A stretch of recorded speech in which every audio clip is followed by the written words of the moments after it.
Jangan, tolong, kami takut. Mereka akan mengeksekusi kita semua. Bayangkan kamu berdiri di sebuah lapangan terbuka, tanahnya basah oleh darah orang lain. Di depanmu, senjata telah diarahkan. Di belakangmu, deretan manusia menunggu giliran yang sama, bukan untuk hidup, tapi untuk mati. Tidak ada pengadilan, tidak ada teriakan, hanya suara baut senapan ditarik, dan waktu yang berjalan sangat lambat. Inilah kisah nyata tentang bagaimana rasanya menunggu giliran mati di medan tembak saat harapan dipaksa bernegosiasi dengan ketakutan. Pagi itu tidak dimulai dengan teriakan, justru sunyi yang terasa ganjil. Kabut tipis menggantung rendah di atas tanah lapang, menutupi apa yang sebenarnya sudah diketahui semua orang. Tempat ini bukan lapangan latihan. Ini adalah medan tembak eksekusi. Para tahanan digiring keluar satu persatu, tangan terikat, kepala tertunduk. Tidak ada perlawanan, karena mereka tahu melawan hanya akan mempercepat akhir. Sepatu-sepatu lusuh menginjak tanah yang telah dipadatkan oleh langkah orang-orang sebelum mereka. Beberapa jam lalu, orang lain berdiri di titik yang sama. Sekarang hanya noda gelap yang tersisa. Di sisi lapangan, barisan tentara berdiri kaku. Wajah mereka datar, seperti sedang menjalankan rutinitas biasa. Senapan dirawat rapi, peluru sudah dimasukkan. Tidak ada kebencian yang ditunjukkan, tapi juga tidak ada belas kasihan. Bagi mereka ini adalah perintah. Para tahanan diposisikan dalam barisan. Jarak antar tubuh diatur. Seseorang terbatuk kecil, bukan karena sakit, tapi karena gugup. Tidak ada yang berbicara. Dalam keheningan itu, suara detak jantung terasa terlalu keras, seolah bisa terdengar oleh semua orang. Mereka belum ditembak, belum sekarang, tapi justru disinilah penyiksaan sesungguhnya dimulai. Menunggu peluit, menunggu aba-aba, menunggu detik ketika hidup benar-benar berhenti, tanpa tahu apakah giliran mereka datang sekarang atau setelah melihat orang lain jatuh lebih dulu. Waktu di medan tembak tidak berjalan normal. Menit terasa memanjang, seolah sengaja mempermainkan mereka yang berdiri menunggu. Matahari mulai naik perlahan, tapi tidak ada kehangatan yang terasa. Udara tetap dingin, menusuk kulit dan pikiran. Beberapa tahanan mulai kehilangan kendali atas tubuh mereka sendiri. Tangan gemetar tanpa bisa dihentikan. Lutut terasa lemas, bukan karena kelelahan, tetapi karena otak terus-menerus membayangkan apa yang akan terjadi. Setiap suara kecil, gesekan sepatu tentara, bunyi logam senapan, terdengar seperti pertanda akhir. Di barisan depan, seorang pria menelan ludah berulang kali. Bibirnya bergerak pelan, mungkin berdoa, mungkin berbicara pada dirinya sendiri. Di belakangnya, seseorang menutup mata, berharap jika ia tidak melihat apapun, maka rasa takut itu akan berkurang. Tapi ketakutan justru semakin nyata dalam gelap. Yang paling menyiksa bukan ancaman peluru, melainkan ketidakpastian. Tidak ada yang tahu urutan eksekusi. Tidak ada yang diberitahu kapan peluru akan dilepaskan. Mereka dipaksa berdiri, menunggu, mendengar napas orang lain, menyadari bahwa setiap orang di barisan ini hanyalah target yang belum ditembak. Seorang tentara melangkah maju, hanya satu langkah, tapi langkah itu cukup membuat beberapa tahanan tersentak. Jantung berdetak semakin keras. Beberapa orang mulai menangis tanpa suara. Yang lain membeku sepenuhnya, seperti tubuh tanpa jiwa. Dan di saat itulah, mereka sadar. Menunggu giliran mati jauh lebih menyakitkan daripada kematian itu sendiri. Peluit itu akhirnya berbunyi. Pendek, tajam, memecah keheningan yang sejak tadi menekan dada. Beberapa tahanan tersentak refleks, yang lain justru diam membeku. Tidak ada aba-aba panjang. Tidak ada pidato, hanya satu isyarat sederhana yang menandai dimulainya akhir. Satu nama dipanggil, lalu satu lagi. Dua orang dari barisan depan dipisahkan. Langkah mereka tertatih saat digiring beberapa meter ke depan, ke titik yang sudah ditentukan. Dari tempat berdiri para tahanan lain, semua terlihat jelas. Tidak ada yang ditutupi, seolah-olah memang disengaja, agar yang menunggu tahu persis apa yang akan mereka alami. Para tentara mengangkat senapan, suara logam bergeser terdengar nyaring di udara terbuka. Salah satu tahanan yang dipilih mencoba berkata sesuatu, tapi suaranya patah sebelum menjadi kalimat. Tidak ada waktu, komandan mengangkat tangan. Tembakan meledak serempak. Tubuh-tubuh itu terhuyung lalu jatuh ke tanah dengan cara yang sulit dilupakan. Debu beterbangan, darah merembes perlahan, kontras dengan warna tanah. Tidak ada teriakan setelahnya, hanya keheningan baru yang lebih berat dari sebelumnya. Di barisan, beberapa tahanan menutup wajah. Ada yang muntah, ada yang menangis tanpa bisa mengeluarkan suara. Yang lain justru menatap lurus ke depan, mata kosong, karena otak mereka menolak menerima apa yang baru saja disaksikan. Sekarang, tidak ada lagi keraguan. Ini bukan ancaman, ini bukan kemungkinan, ini adalah kenyataan.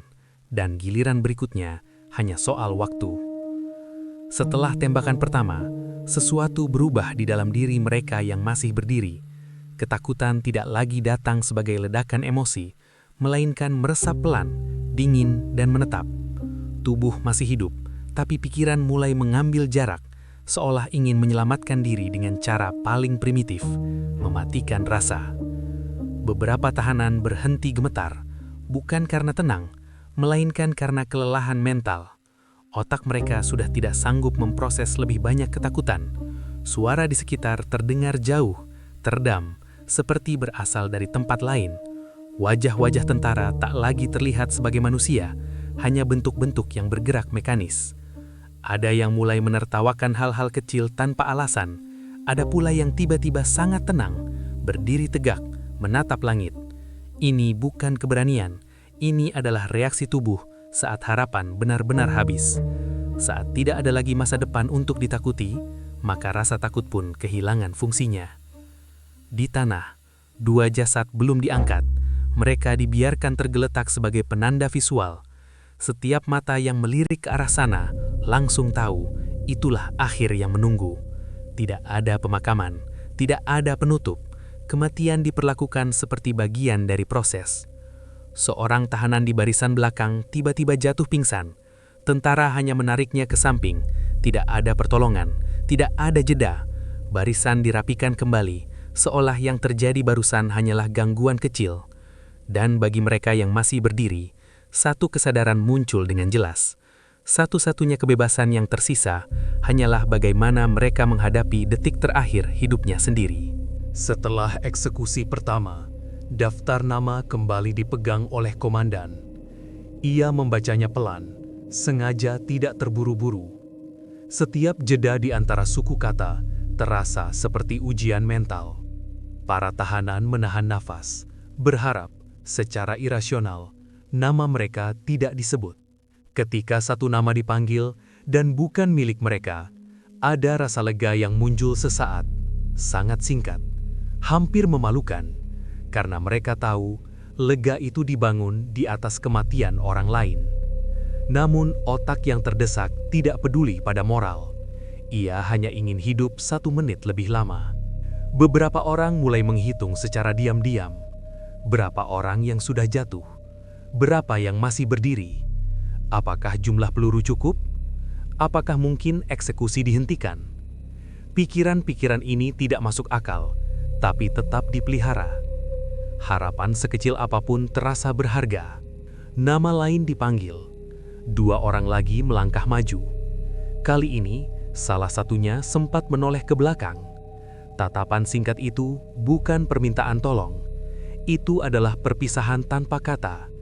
Pengakuan bahwa ia sudah kalah, dan yang lain hanya menunda giliran. Di barisan, ada yang mulai berdoa keras-keras. Ada pula yang diam total. Mereka tidak lagi memikirkan masa depan, hanya memikirkan urutan. Selama nama belum disebut, tubuh tetap berdiri. Saat nama disebut, segalanya selesai. Dan disitulah kekejaman sesungguhnya. Bukan hanya membunuh manusia, tapi memaksa mereka berharap, lalu menghancurkan harapan itu, satu nama demi satu. Perlahan para tahanan mulai menyadari sesuatu yang tidak bisa dihindari. Jumlah mereka yang berdiri semakin sedikit. Jarak antar tubuh melebar. Tanah yang tadinya padat oleh barisan manusia, kini dipenuhi ruang kosong. Ruang yang sebelumnya diisi oleh mereka yang sudah jatuh. Hitungan di kepala menjadi semakin jelas. Bukan lagi dugaan, melainkan perhitungan kasar yang kejam. Jika eksekusi terus berjalan seperti ini, tidak akan ada yang tersisa. Bukan mungkin, tapi pasti. Beberapa orang mulai menunjukkan tanda-tanda pasrah total. Bahu mereka turun, tatapan kosong, nafas diatur pelan, seperti orang yang bersiap menghadapi operasi, bukan kematian. Tubuh masuk ke mode bertahan terakhir, menghemat energi untuk akhir yang sudah ditentukan. Seseorang berbisik lirih, hampir tidak terdengar, menyebut nama anaknya. Yang lain menggenggam jari sendiri, menekan kuat-kuat seolah ingin memastikan ia masih nyata. Tidak ada tangisan keras. Tangis sudah terlalu melelahkan. Ketika nama kembali dipanggil, tidak semua orang terkejut lagi. Beberapa hanya mengangguk kecil, seolah berkata, akhirnya. Ketakutan belum hilang, tapi kini bercampur dengan kejelasan yang dingin. Menunggu tanpa ujung ternyata lebih menyiksa daripada menghadapi kepastian. Di titik ini, medan tembak bukan lagi tempat eksekusi. Ia berubah menjadi ruang perpisahan massal, di mana setiap orang sudah tahu, cepat atau lambat, langkah kaki mereka akan menuju titik yang sama. Di tengah jeda pemanggilan nama, sesuatu yang tak terduga terjadi. Seorang tahanan melangkah maju satu langkah dari barisan. Tidak ada teriakan, tidak ada perlawanan. Ia hanya bergerak pelan, seperti orang yang sudah selesai menunggu. Para tentara menoleh. Komandan mengangkat tangan, memberi isyarat agar pria itu berhenti. Tapi ia tidak berhenti. Wajahnya tenang, hampir kosong. Bukan keberanian yang terpancar, melainkan kelelahan yang sangat dalam. Menunggu terlalu lama telah menghabiskan seluruh energinya untuk merasa takut. Ia berkata singkat, suaranya pelan tapi cukup jelas. Ia tidak meminta ampun. Ia tidak memohon hidup. Kalimatnya sederhana, ia hanya ingin semuanya selesai. Beberapa tahanan lain menatapnya dengan mata membesar. Bukan karena terkejut, tapi karena mereka mengerti sepenuhnya perasaan itu. Komandan ragu sesaat. Jeda itu terasa aneh, seolah sistem yang kejam ini sempat tersendat oleh satu tindakan manusia. Tapi keraguan tidak bertahan lama. Perintah tetap perintah. Dua tentara menarik pria itu ke posisi eksekusi. Tidak ada peluit kali ini. Tembakan terdengar lebih cepat, lebih kasar. Tubuh itu jatuh tanpa drama. Namun dampaknya bagi mereka yang masih berdiri jauh lebih besar daripada tembakan sebelumnya. Karena sekarang mereka tahu, bahkan tanpa dipanggil pun, akhir itu tetap datang. Dan bagi sebagian orang, memilih melangkah sendiri terasa lebih manusiawi daripada terus menunggu giliran mati. Kini hanya tersisa segelintir orang di lapangan itu. Barisan yang dulu rapat telah berubah menjadi jarak jauh yang canggung, seolah masing-masing berdiri sendirian menghadapi nasibnya. Tidak ada lagi bisikan, tidak ada doa keras, bahkan tangisan pun berhenti dengan sendirinya. Tanah di depan mereka penuh bekas tubuh yang telah diseret pergi. Bau mesiur masih menggantung di udara, bercampur dengan aroma darah yang belum kering. Para tentara terlihat lelah, tapi tetap disiplin. Senapan kembali diangkat, diturunkan, diangkat lagi. Ritme mekanis yang menandakan akhir sudah dekat. Nama kembali dipanggil. Satu orang melangkah maju tanpa ekspresi. Ia tidak menoleh, ia tidak ragu. Beberapa detik kemudian, tembakan kembali terdengar. Kini suara itu tidak lagi membuat jantung berdebar. Ia hanya menjadi penanda waktu, seperti lonceng yang menghitung mundur. Bagi mereka yang tersisa, tidak ada lagi harapan untuk diselamatkan. Tidak ada skenario lain. Anehnya, justru di titik ini muncul ketenangan yang ganjil. nafas menjadi teratur, pikiran jernih, seolah tubuh akhirnya menerima sesuatu yang sejak tadi ditolak. Seseorang menatap langit sekali lagi. Yang lain memejamkan mata bukan untuk berdoa, tapi untuk beristirahat sejenak dari kenyataan. Mereka tahu, dalam hitungan menit, medan tembak ini akan kosong. Dan ketika hanya tinggal 1 atau 2 orang berdiri, waktu seakan berhenti, memberi ruang terakhir bagi manusia untuk menyadari betapa berharganya hidup, tepat sebelum ia direnggut sepenuhnya. Tinggal 1 orang yang berdiri. Lapangan itu kini terasa terlalu luas untuk 1 tubuh manusia. Tidak ada lagi nama yang perlu dipanggil. Semua sudah tahu, ini adalah akhir. Bahkan komandan tidak membaca daftar. Ia hanya memberi isyarat singkat. Orang terakhir itu melangkah maju. Setiap langkahnya terdengar jelas di tanah yang sunyi. Tidak ada gemetar, tidak ada tangisan. Wajahnya kosong, tapi matanya terbuka lebar, seolah ingin mengingat dunia untuk terakhir kalinya. Langit, udara, suara burung yang entah dari mana datangnya, semua terasa begitu dekat dan begitu jauh. Para tentara mengangkat senapan untuk terakhir kalinya hari itu. Tidak ada kebencian di wajah mereka, tidak ada emosi, hanya rutinitas yang akan segera berakhir. Perintah diberikan dengan suara datar. Tembakan terdengar. Tubuh itu jatuh dan lapangan akhirnya benar-benar kosong. Tidak ada sorak, tidak ada reaksi.